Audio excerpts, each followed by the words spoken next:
동일한 주제를 다룰 건데 요한일서 1장 7절 그리고 9절 말씀. 요한일서 1장 7절 9절. 7절 먼저 읽겠습니다. 시작. 그러나 그분께서 빛 가운데 계신 것 같이 만일 우리가 빛 가운데 걸으면 우리가 서로 교제하고 그분의 아들 예수 그리스도의 피가 모든 죄에서 우리를 깨끗게 하느니라. 9절. 만일 우리가 우리의 죄들을 자백하면 그분께서는 신실하시고 의로우사 우리의 죄들을 용서하시며 모든 불의에서 우리를 깨끗하게 하시느니라. 사도 요한은 우리가 진정으로 하나님과 교제를 가지기를 원한다면 꼭 지켜야만 될 몇 가지 조건들에 대해서 명확하게 알고 있어야 한다는 것을 이제 보여주기 시작합니다. 그는 먼저 하나님의 특징과 그분의 본질에 대해서 언급했죠. 하나님 빛이시라. 또 하나님을 알고 있어야 하는 만큼 우리 자신에 대해서도 분명히 알고 있어야 함을 강조했습니다. 우린 지난주에 그 부분을 살펴봤죠. 이제 어둠 가운데 있는 인간이 어떻게 빛의 왕국으로 들어가며 빛 가운데 걸을 수 있는지에 대해서 우리가 살펴볼 겁니다. 우리는 오늘 우리가 읽은 7절과 9절을 통해서 그 비결을 얻습니다. 이제 본문의 진술을 두 개의 단락으로 이렇게 나누어 보려고 합니다. 하나님과의 교제를 좀 더 적극적으로 유지하기 위해서는 우리가 해야 할 일과 그 다음에 하나님께서 해주시는 일이 있습니다. 이제 이 복음주의 진영 안에 있는 그 형제들 가운데 이 하나님께서 하시는 일만을 지나치게 강조하는 분들이 있습니다. 우리는 할 게 아무것도 없다. 얼핏 들으면 그 말이 굉장히 영적인 것처럼 들릴 수 있지만 성경을 섬세하게 들여다보면 우리의 건강한 신앙생활에는 반드시 하나님께서 하시는 일과 우리가 해야 할 일이 항상 병행적으로 같이 가고 있습니다. 여러분, 홍해를 건너는 사건과 요단강을 건너는 사건이 다르죠. 홍해를 건널 때는 하나님이 일방적으로 행하십니다. 그렇죠? 그런데 요단강을 건너서 약속의 땅에 들어갈 때에는 제사장들이 언약궤를 메고 하나님의 말씀에 의거하여 발을 딱 내디뎠을 때래야 비로소 요단강이 갈라집니다. 인간의 믿음의 행위, 그죠? 이게 항상 병행해야 된다. 그분께서 빛 가운데 계신 것 같이 우리도 빛 가운데 행하면 우리가 서로 교제가 있고라는 말씀이 우리가 해야 할 일이에요. 그런데 바로 그 뒷부분, 그 아들 예수의 피가 우리를 모든 죄에서 깨끗하게 하실 것이요. 이건 하나님이 하실 일입니다. 또 9절에서 만일 우리가 우리 죄를 자백하면 이건 우리가 해야 할 일이죠. 자백을 하나님이 하는 거 아니잖아요. 사람이 해야 될 일이죠. 그분은 신실하시고 의로우셔서 우리의 죄들을 사하시며 모든 불의에서 우리를 깨끗게 하실 것이요. 이건 하나님이 해주실 부분이죠. 그렇죠? 자백하는 건 내가 해야 될 일이고 씻어주시는 건 하나님이 하시는 일이고. 이제 여기서 우리가 질문해야 할 것은 우리가 해야만 할 것이 구체적으로 무엇이냐. 요한에 의하면 두 가지 중요한 것이 있습니다. 첫 번째는 하나님께서 빛 가운데 계시는 것 같이 우리도 빛 가운데 행해야만 한다는 거예요. 이 말씀에서 금방 말씀드렸던 것에 대한 예를 보게 되는데 요한은 빛 가운데 행한다는 말의 사용을 매우 좋아합니다. 복음서에만도 얼마나 자주 이러한 글귀가 등장하는지 몰라요. 이 서신서에서도 예는 아니죠. 만일 우리가 이러한 표현을 완전히 문자적으로만 대한다면 이것이 의미하는 것은 오직 한 가지인데 그 한 가지란 전적인 완전함만을 의미한다는 것은 장애한 겁니다. 그렇죠? 만일 하나님이 빛 가운데 계신 것 같이 우리가 빛 가운데 행한다는 말이 엄격하게 문자적으로 받아들여진다면 금방 말씀드린 대로 오직 한 가지의 추론만 성립하게 될 거예요. 즉 그 추론이란 그리스도인으로서 용서받을 수 있고 또한 참된 그리스도인이 될 수 있는 유일한 희망은 하나님 자신이 완전하신 것 같이 우리도 철저하게 완전해야 된다는 거죠. 그런데 문제는 그게 가능하냐는 거죠. 하나님이 완전하신 것 같이 우리가 완전한 것이 가능하냐? 분명히 불가능한 이야기죠. 우리 중에 누가 완전하며 누가 죄가 없습니까? 우리가 죄 없다고 그러면 스스로 속이고 또 진리가 우리 속에 있지 아니하다고 말씀하는데 도대체 누가 완벽해질 수 있다는 말입니까? 따라서 하나님이 빛 가운데 계신 것 같이 우리도 빛 가운데 행한다는 구절을 그런 식으로 해석하면 우리는 소망이 없는 거야. 길이 없는 거야. 아, 끝났다. 우리 불가능하다. 그죠? 그러면 이 말씀을 어떻게 이해해야 하는가? 빛 가운데 행한다는 것을 어떻게 이해해야 하는가? 그거는 이제 어둠 가운데 행한다는 것에 반대라는 의미로 우리가 이해를 해야 합니다. 우리가 이미 어둠 가운데 행한다는 것이 무엇인지를 살펴보았죠? 첫째는 사람들이 우리가 어둠의 영역, 사탄의 영역에서 태어나서 살고 있다는 걸 알지 못하는 게 바로 어둠 가운데 있다는 것이다. 그리고 우리 안에 죄의 본성이 있는데도 그걸 인식하지 못하고 있는 것이 바로 어둠 가운데 있는 것이다. 그리고 실제로 내가 죄를 짓고 있으면서도 내가 죄를 짓지 않았다고 말하는 것이 바로 어둠 가운데 있는 것이다. 우리 그 부분을 다뤘잖아요. 그게 어둠 가운데 있는 것이라면 빛 가운데 있다는 것은 뭘 이야기하는 거예요? 내가 하나님의 말씀에 의해 살펴보니까 어둠의 영역에 내가 있었구나. 그걸 깨닫는 겁니다. 그리고 나의 본성 안에 죄가 있구나. 그래, 그거 맞아. 그리고 나는 수도 없이 많은 죄들을 지으며 살아왔다. 이거를 내가 인정하는 것. 이게 바로 빛 가운데 나오는 첫 걸음이라는 거예요. 여러분, 어둠에서 행하는 자들이 항상 나쁜 죄만 짓고 사는 자들이라고 말할 수 없습니다. 그들은 매우 존경받는 사람일 수도 있고요. 실제로 도덕적인 사람일 수도 있습니다. 하지만 그들이 주 예수 그리스도의 복음 빛 밖에 거하기 때문에 어둠에 거하는 자들이라고 표현하고 있는 거예요. 그들은 어둠의 왕국에 속해 있고 그들의 인생관도 역시 일반적으로 빛 밖에 있는 어둠의 영역에 근거하고 있습니다. 따라서 빛 가운데 행함이라는 본문의 구절을 대할 때 그저 어둠 가운데 행함이라는 내용과 정반대로 해석하면 되는 거예요. 즉 본문 말씀이 주장하는 것은 절대적으로 완벽해야 된다는 것을 주장하는 것이 아니라 만약 완벽해야 된다는 걸 주장한다면 그렇게 될 수 있는 사람이 아무도 없다는 거죠. 그렇게 주장하는 것이 아니라 우리가 다른 왕국, 즉 하나님의 왕국, 빛의 왕국에 속해 있다는 것을 말하는 거예요. 슬프게도 우리는 빛의 왕국, 하나님의 왕국에 전혀 적합한 자들이 아니었어요. 그렇죠?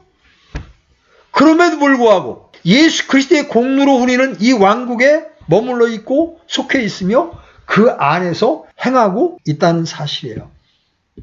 하나님 바로 이 왕국의 하나님이시며 왕으로서의 또한 주님으로 함께 머물러 계십니다. 따라서 그분께서 빛 가운데 계신 것 같이 우리도 빛 가운데 행함이라는 말씀도 사도 바울이 골로새서에서 기록한 문체로 옮겨서 표현하면 이렇습니다. 여러분 골로새서 1장 13절 열어보십시오. 골로새서 1장 13절. 자, 같이 읽습니다. 시작. 그분께서 우리를 어둠의 권능에서 건져내사 자신의 사랑하는 아들의 왕국으로 옮기셨으니 내가 예수 그리스도를 나의 주 나의 하나님으로 진실되게 믿고 영접할 때 나는 아들의 왕국으로 옮겨지는 거예요. 그 아들의 왕국은 어떤 왕국이에요? 빛의 왕국이에요. 사도 베드로도 동일한 걸 말하죠. 우리 베드로전서 2장 9절도 한번 가보십시오. 베드로전서 2장 9절.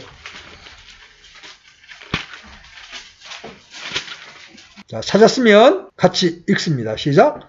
그러나 너희는 선정된 세대요 왕가의 제사장이요 거룩한 민족이요 특별한 백성이니 이것은 너희를 어둠에서 불러내어 자신의 놀라운 빛으로 들어가게 하신 분께 대한 찬양을 너희가 전하게 하려 하심이라. 어둠에서 불러내어 자신의 놀라운 빛으로 들어가게 하셨다.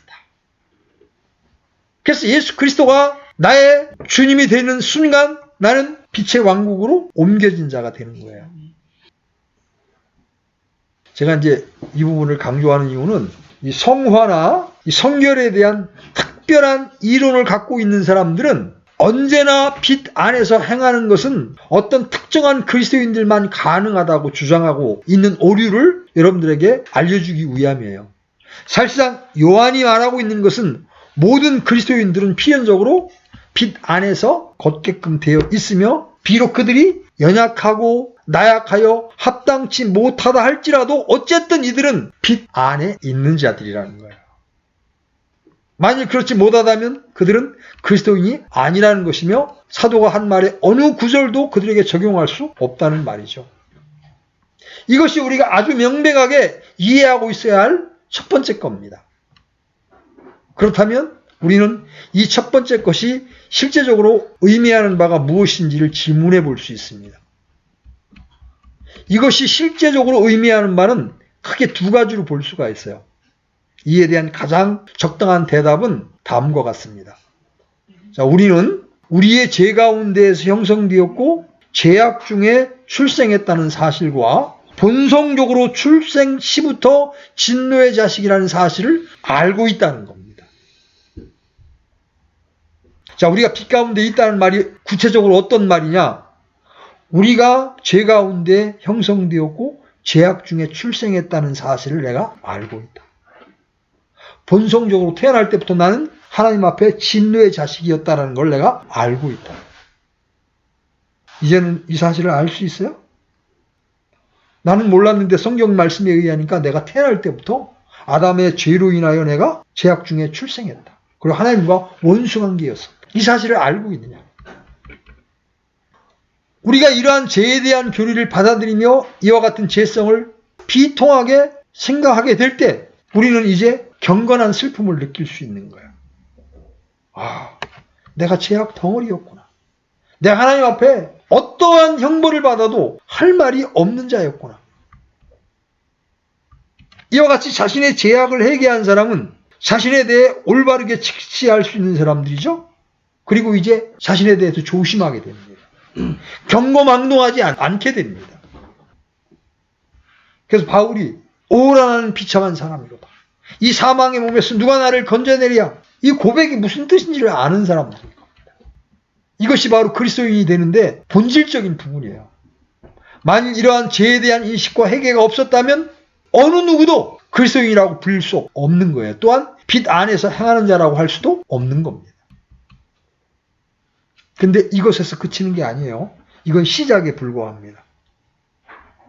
자신의 상황과 현실을 바라보고 자신의 문제를 절실하게 깨닫는 탕자와 같은 자들은 이제 일어나 아버지께로 가겠다고 말하게 됩니다. 보세요. 내가 아버지 집을 떠난 게 잘못이었구나 하고 탄식하면서 여전히 돼지 치는 집에 머물러 있게 되면 그 사람의 인생은 그냥 굶어 죽여 죽는 위치에 서게 되는 거야. 그 탕자는 어떻게 했어요? 자신이 속해 있던 어둠의 영역과 방랑자의 입장을 바꾸고 아버지의 영역으로 돌아오죠. 그러니까 바로 아들의 위치가 회복이 됩니다. 자신이 속해 있던 영역과 위치를 바꾼 사람이 된 거예요. 그리스도인들도 반드시 그렇게 해야 합니다. 그리스도인의 삶을 사는 것은 항상 죄를 인식하고 회개하는 삶을 사는 것만이 아니라 긍정적인 삶도 역시 포함하고 있는 것을 알아야 합니다. 이것은 하나님의 아들의 왕국으로 인도함을 받은 자들에게 충분히 어울리는 삶을 영위하기 위해서 기울이는 긍정적인 노력을 의미합니다. 그러므로 빛 가운데 행하는 모든 사람들은 남녀를 불문하고 하나님을 위해 살려고 항상 노력하게 됩니다. 그들은 하나님을 더 알고 싶어 합니다. 하나님의 영광과 존귀를 항상 생각하게 됩니다. 하나님을 즐겁게 해드리려고 항상 애를 쓰게 됩니다. 비록 그들이 하나님을 거스리는 영역 가운데에서 오랫동안 머물러 있었기 때문에 그들의 사고방식이 현재 빛의 영역 속에서의 삶을 따라가지 못한다 할지라도 이렇게 하나님의 영광과 존귀를 위해 애쓰고 힘쓰는 모습 자체가 바로 빛 가운데 살고 있음을 증명해 주고 있는 겁니다. 이제 하나님은 그러한 사람들의 주인이십니다. 그들은 의롭게 살고 성결하게 사는 것에 관심을 갖게 되었습니다. 사도가 말하고자 하는 것이 바로 이런 거예요. 이제 본문의 말씀을 교리와 연관시켜서 한번 생각해 보겠습니다. 이미 말씀드린 대로 빛 가운데 행함이란 말씀만큼 계속적으로 잘못 이해되고 있는 말씀은 없을 거예요. 이 말씀을 잘못 이해하고 있는 두 가지의 부류가 있습니다. 하나는 신비주의와 수도원 운동이에요. 자신들이 죄인이었다는 사실과 어둠의 영역에 거했다는 사실을 깨닫는 사람들은 이제 빛 안에 거하고 있는 우리가 해야 할 일이 무엇입니까? 어떻게 해야 빛 안에 거할 수 있습니까? 라는 질문을 던지게 됩니다. 그리고 자신의 질문에 대해 그들은 우리가 할 수 있는 유일한 것이 있습니다. 그것은 우리가 이 세상으로부터 우리 자신을 분리시켜 속세를 떠나는 것입니다. 어둠인 이 세상을 떠나는 것입니다. 빛 안에서 행한다는 말은 세상을 떠나서 모든 시간을 하나님과 보내는 것입니다. 따라서 우리는 신비적인 세상 방식으로 하나님을 직접적으로 찾아야 하기 때문에 당장 보따리를 싸서 속세를 떠나 전적으로 종교적인 일에만 전념함으로써 빛 안에서 살도록 해야 합니다. 이렇게 자기들 나름대로 답을 찾는 겁니다. 여러분이 신비주의 운동과 수도원 운동에 대한 이 책들을 읽어보면 그 당시에 이런 식으로 빛 가운데 행한다는 해석을 여러분들이 찾아볼 수 있어요. 이런 식의 해석을 거룩한 삶과 경건한 삶의 어떤 방편으로 보았던 겁니다. 이것이 첫 번째 오류입니다. 두 번째 오류는 또 다른 극단이에요. 이 극단은 행실과 행위의 중요성을 깨닫지 못한 데 있는데 이건 이제 우리가 설명하는데도 조심해야 돼. 왜냐하면 이것은 개신교도들, 특히 복음주의자들을 둘러싸고 있는 위험 가운데 하나이기 때문에 그래요. 우리는 그리스도인이 되기 위해서는 선한 삶을 살아야 하며 또한 우리가 빛 가운데 행하기 때문에 그리스도인이라는 식의 행위를 통한 칭의의 교리를 피해야만 한다고 말합니다. 우리는 행위에 절대로 의존해서는 안 된다는 거죠. 이처럼 행위를 통한 칭의의 가르침이 바로 이런 면에서 카톨릭의 문제점이었다고 주장하는 겁니다.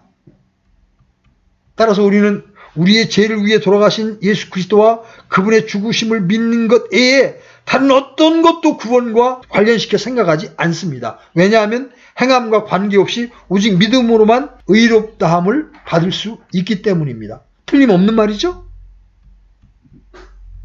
그러나 사도 바울이 고린도전서 6장 9절로 10절에서 한 말도 역시 염두에 두어야 할 말입니다. 한번 열어보십시오. 고린도전서 6장 9절로 10절. 같이 한번 읽어봅니다. 시작. 불의한 자가 하나님의 왕국을 상속받지 못할 줄을 너희가 알지 못하느냐. 속지 말라. 음행하는 자나 우상 숭배자나 간음하는 자나 여성화된 남자나 남자와 더불어 자신을 욕되게 하는 남자나 이 도둑질하는 자나 탐욕을 부리는 자나 술 취하는 자나 욕하는 자나 착취하는 자들은 하나님의 왕국을 상속받지 못하리라. 이 말을 한 사람이 누구예요? 오직 믿음으로만 의롭게 된다는 교리를 가르친 사람들 중에 으뜸 가는 자가 바로 사도 바울이잖아요. 지금 바울이 말하고 있는 겁니다. 그렇다면 한 사람이 이신 칭의와 행위에 두 가지 다른 말을 했으니 어떻게 조화를 맞추어야 하는 것이냐고 물을 수도 있죠. 여기는 이런 자들은 하나님의 왕국을 상속받을 수 없다고 말합니다. 그렇죠? 제가 보는 견지에서는 이 둘을 조화시킬 수 있는 유일한 길은 사도 요한이 바로 여기에서 말하고 있는 거예요. 우리가 진정으로 진리를 이해했다는 사실을 증명하고 믿음을 소유하고 있으며 복음의 말씀을 볼 수 있도록 영적인 눈이 열려있다는 사실에 대해 유일하게 증거할 수 있는 것은 다음과 같습니다. 즉 자신이 정죄받은 죄이라는 사실을 인식하고 우리의 죄악을 회개하고 더 이상 죄를 짓지 않으려는 마음가짐과 하나님이 빛 안에 거하듯이 빛 안에서 행하려고 최선의 노력을 동원하는 삶입니다. 제가 이제 과거에 교제했던 한 단체는 너무나 이 은혜로 얻는 구원을 소중히 여긴 나머지 아주 공공연하게 내 모든 죄가 용서되었기 때문에 나는 살인해도 죄가 없다 이렇게 주장합니다. 그거는 한편에서 복음의 확실성, 완전성을 믿는다는 측면에서는 옳은 말이지만 하나님께서 왜 우리를 구원하셨는가 이 부분에 비춰보면 굉장히 두려운 이야기가 되는 겁니다. 요한은 우리 그리스도인들의 고백을 자신의 편지를 통해서 시험하고 있습니다. 요한이 실제로 여기서 말하고 있는 것은 우리가 믿는다고 말하면서 믿지 않는 자처럼 산다면 믿는다고 말하는 것이 아무 소용이 없다는 거예요. 또한 여전히 어둠에 거할 때처럼 생활을 하면서 입술로는 우리가 죄이며 우리를 구원할 수 있는 것은 오직 예수 그리스도의 죽으심 뿐이라고 믿는다고 골백번을 말해도 소용이 없다는 거예요. 그 고백이 진실하지 않다는 거죠. 요한에 의하면 우리가 영위하는 삶을 통해서 우리의 회개가 참으로 입증되어야만 한다는 거죠. 다시 말해서 행위로 인도되지 않는 믿음은 이거는 참 믿음이 아니라는 거예요. 가치가 없다는 거예요. 여기서 요한과 바울 간의 어떤 모순도 발견되지 않는 거예요. 사실 그들은 똑같은 말을 하고 있는 거죠. 결국 우리는 어느 한 가지도 소홀히 할 수 없는 중요한 두 가지 측면이 있다는 것을 이해하게 됩니다. 믿음과 행위가 분리될 수 없는 겁니다.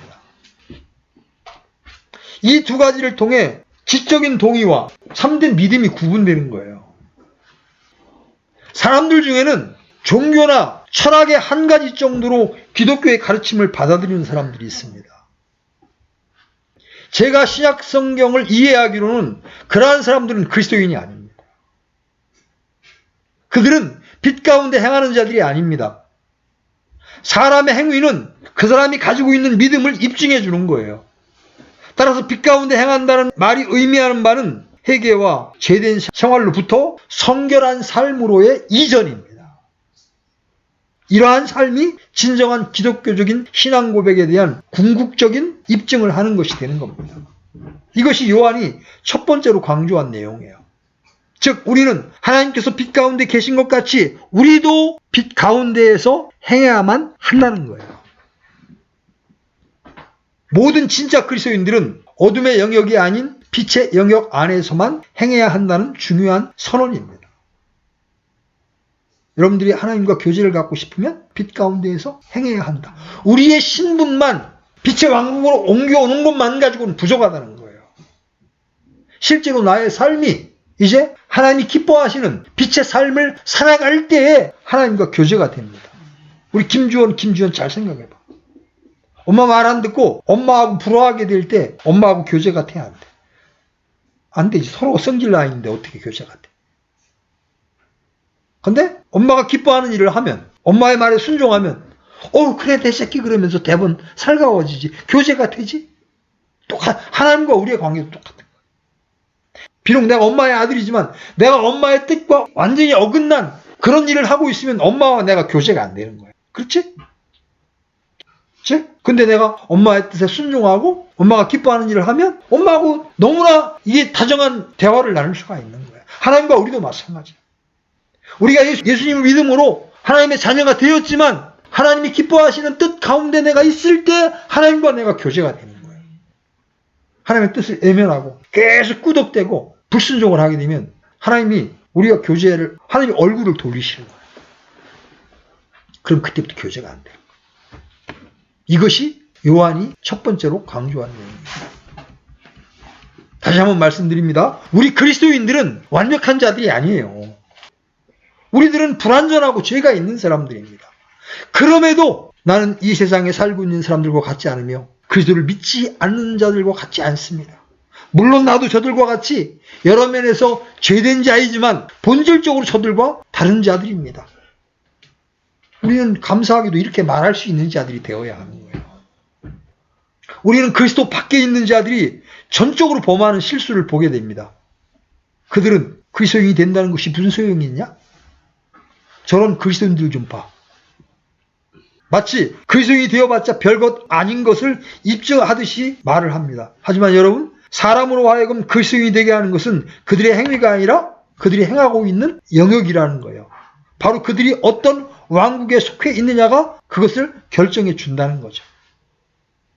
자, 이제 두 번째, 우리가 빛 가운데 행하는 비결 가운데 두 번째, 그것은 죄의 고백입니다. 만일 우리가 우리의 죄들을 자백하면 그분은 신실하시고 의로우셔서 우리의 죄를 깨끗게 하십니다.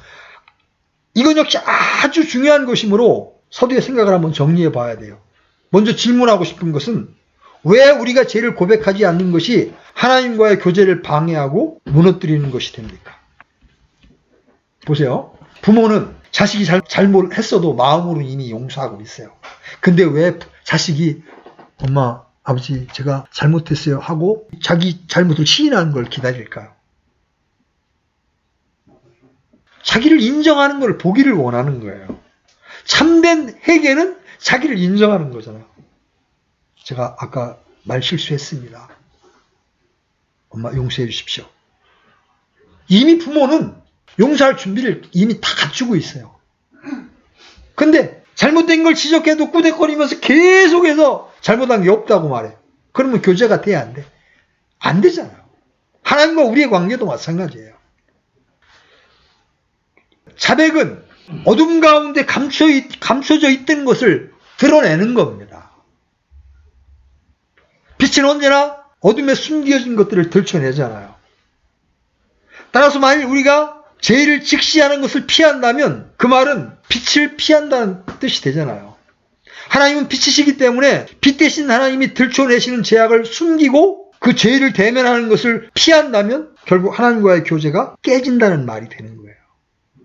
다른 말로 표현하자면 죄를 고백하는 것을 거절한다는 말은 성령님을 거스른다는 말이 되는 거예요. 왜냐하면 우리의 감추어진 죄악들을 빛으로 인도해 주시고 그 죄악들을 정죄하시며 그러한 죄악들을 범하지 않도록 인도해 주시는 것이 성령님의 사역이기 때문에 그래요. 그러니까 성령님은 우리 마음에 계속 자극을 주는 거예요. 네 안에 있는 그 죄를 자백해라. 자백하면 하나님이 씻어주신다. 또 죄를 자백하는 것을 거부한다는 말은 또한 우리 자신에게 정직하지 않다는 뜻이 되잖아요. 만일 우리가 우리 자신에 대해 정직하지 못하다면 어떻게 하나님께 정직할 수가 있습니까? 정직하지 못한 사람은 하나님과의 교제 안에 거하는 자가 아닙니다. 하나님과의 교제를 즐길 수 없는 자예요. 비정직한 자는 자기 스스로를 하나님과의 동역적인 관계와 친밀한 관계로부터 잘라내는 자예요. 만일 사람이 자신에게 참되지 못하다면 그는 모든 사람에게 거짓되다는 말이 되죠. 하지만 사람이 참되면 어떠한 자들에게도 거짓될 수 없게 되는 거예요. 성경은 우리에게 거짓된 자가 되지 말라, 정직한 자가 되라고 말씀하시죠. 내가 죄를 졌으면 최소한도 하나님 앞에는 내가 그 죄를 졌음을 정직하게 고백할 수 있는 자가 되어야 하는 거예요. 그때 하나님께서 우리의 죄를 또 깨끗하게 씻어주신다고 약속하시거든. 내가 깨끗해야 빛 대신 하나님과 다시 교제를 나눌 수가 있는 거예요. 마지막으로 내가 지은 죄들을 애면한다는 것은 빛을 싫어한다는 말이 되는 거예요. 그렇지 않습니까? 우리가 하나님의 사랑에 대해 듣기는 원하면서도 복음의 빛을 싫어한다면 어떻게 빛 대신 하나님과 동행할 수가 있겠습니까? 죄에 대한 고백은 그래서 너무나 중요한 거예요. 이것이 의미하는 바는 빛의 사역을 언제나 수용할 수 있는 상태로 머물러 있어야 된다는 거죠. 빛으로 하여금 우리를 살피게 허용함과 동시에 거기서 들추어지는 모든 잘못된 부분들에 대해서 방어하는 노력을 포기하는 거예요. 여러분, 다윗이 간음을 하고 그 간음을 감추기 위해서 살인을 했잖아요. 나단 선지자가 와서 다윗의 그 죄를 지적합니다. 그때 왕의 권위로 얼마든지 선지자를 죽일 수도 있었습니다. 저놈을 끌어내 참수하라 그러면 그냥 끝날 수 있었어요. 근데 다윗은 비록 살인과 간음이라고 하는 어마어마한 죄를 저질렀지만 하나님이 나단 선지자를 통해서 자기를 들추시는 그 들추심을 받아들일 수 있는 용기가 있었어요. 바로 당신이 그런 자요라고 나단 선지자가 말했을 때 그 지적을 받아들여서 하나님 앞에 눈물로 회개하면서 사위 은총을 구합니다. 우슬초로 나를 정결케 하옵소서. 그래서 그 어마어마한 죄를 저질렀음에도 불구하고 하나님 그의 왕위를 폐하지 아니하고 다윗의 계보에서 그리스도가 나오는 그 복을 끝까지 누리게 하십니다. 그래서 우리는 우리가 일상생활을 하면서 짓는 죄를 세세하게 인식해야 합니다. 이건 고통스러운 작업이에요. 어떤 때는 제가 주원이에게 큰 책망을 하고도 저녁에 그게 그렇게 고통스러워서 하나님 앞에 제가 또 입술로 범죄했습니다. 어떤 때는 살을 끌고 가다가 누가 정말 아주 몰상식하게 끼어들어서 충돌사고가 났을 때 제 입에서 나간 독한 말로 인하여 제 마음이 너무나 막 이렇게 어두워져서 하나님 앞에 며칠 동안 이렇게 자백하면서 기도한 적이 있어요. 우리가 죄를 고백한다는 말을 그냥 저는 죄인입니다. 이렇게 뭉뚱그려서 이렇게 말하는 것을 의미하지 않습니다. 이 자백이라고 하는 것은 구체적인 것을 요구하는 거예요. 우리가 던진 말 한마디, 우리가 품었던 마음 하나, 그것에 대해서 하나님 앞에 정직하게 고백하는 거예요. 우리가 고백할 때 모든 죄를 도매금으로 묶어서 해서는 안 된다는 말이에요. 우리가 모든 죄악들을 고백하고 그 죄악 앞에 내가 직시해야 합니다. 그리고 그 죄악이 하나님을 슬프게 했다는 사실도 여러분들이 인식해야 합니다. 그리고 그 죄악을 가능한 한 얼렁뚱땅 빨리 대충 퉁치고 넘어가려고 해서도 안 됩니다. 하나님 앞에 머물면서 그 죄가 사람에게 상처를 주고 하나님 앞에 득죄했음을 인정하고 하나님의 사유하심을 바라는 마음으로 하나님 앞에 고백해야 합니다. 그때 하나님이 그분은 신실하시고 의로우셔서 우리의 모든 불의를 깨끗하게 해주시는 거예요. 그때 하나님의 평강이 내 마음에 다시 임하게 되면서 하나님을 아버지라고 부를 때 거부감 없이 부를 수가 있고 다시 하나님과의 교제 앞으로 나아갈 수 있게 되는 거예요. 이것이 바로 하나님과 교제를 나눌 수 있는 1차적인 요건들입니다. 자, 여러분들이 빛의 왕국으로 아직 옮겨오지 않았다면 예수 그리스도를 여러분의 구주로 진실되게 신뢰함으로 빛의 왕국으로 옮겨와야 하고 옮겨온 다음에는 내가 완전하게 살 수는 없다 할지라도 내가 이제까지 살아왔던 삶의 방식을 버리고 제약된 삶을 버리고 하나님의 뜻에 따라 살려고 하는 노력을 부단히 여러분이 경주해야 합니다. 그것이 빛 가운데 행하는 삶의 모습이에요. 그러나 우리가 완전한 자가 아니기 때문에 득죄하게 되죠? 죄를 짓게 됩니다. 그때 여러분의 양심에 찔림이 옵니다. 설교를 통해서나 하나님의 말씀을 읽을 때 여러분의 찔림이 오게 되면 어떻게 해야 돼? 하나님 앞에 이 사실을 자백해야 합니다. 하나님, 오늘도 제가 엄마에게 말대꾸했습니다. 제가 불손한 언어를 사용했습니다. 하나님, 이 잘못을 자백하오니 예수님의 보혈로 발갛게 씻어주십시오. 여러분들이 아주 작은 죄라도 이런 부분들을 자백하는 삶을 살다 보면 여러분의 양심이 아주 민감해지기 시작합니다. 그래서 잠시 잠깐 품었던 그 생각 하나에도 여러분 자백하지 않으면 견딜 수 없는 어둠이 임하기 때문에 여러분 점점점 하나님과의 교제가 깊어지는 그런 상태로 변화되어 나가는 거예요. 여러분 이 빛 가운데 계신 하나님과 교제하는 삶이 얼마나 복되는 건지 아십니까? 여러분 다시 요한일서 1장 4절로 한번 가보세요. 요한일서 1장 4절 같이 읽습니다. 시작. 우리가 이것들을 너희에게 쓰면 너희의 기쁨이 충만하게 하려 함이라. 이 땅을 살면서 여러분이 기쁨 가운데 살기를 원하잖아요. 그런데 최고의 기쁨은 하나님과의 교제 가운데 오는 기쁨입니다. 하나님과의 교제가 깊어지면 말씀을 읽을 때에도 기쁨이 밀려옵니다. 찬양을 부를 때에도 기쁨이 밀려옵니다. 어느 때는 그냥 아버지 하고 아버지란 이름을 불렀을 때마다 하나님의 임재가 임하면서 마음의 기쁨이 충만해지고 우리 마음 속에서 솟아오르는 거예요. 이러한 기쁨이 충만한 삶을 살기 위해서는 하나님과의 교제가 필수다. 그러려면 우리는 빛 가운데 행해야 된다. 그리고 우리 죄들이 발견될 때 즉각 자백함으로 씻음을 받아야 이러한 교제가 가능하다. 오늘 이런 부분들을 여러분들에게 전해드렸어요. 아멘. 이 말씀을 여러분 마음에 새기시고 이런 교제를 방해하는 것들을 여러분의 삶 속에서 제해 나갈 수 있기를 바랍니다. 아멘. 아멘.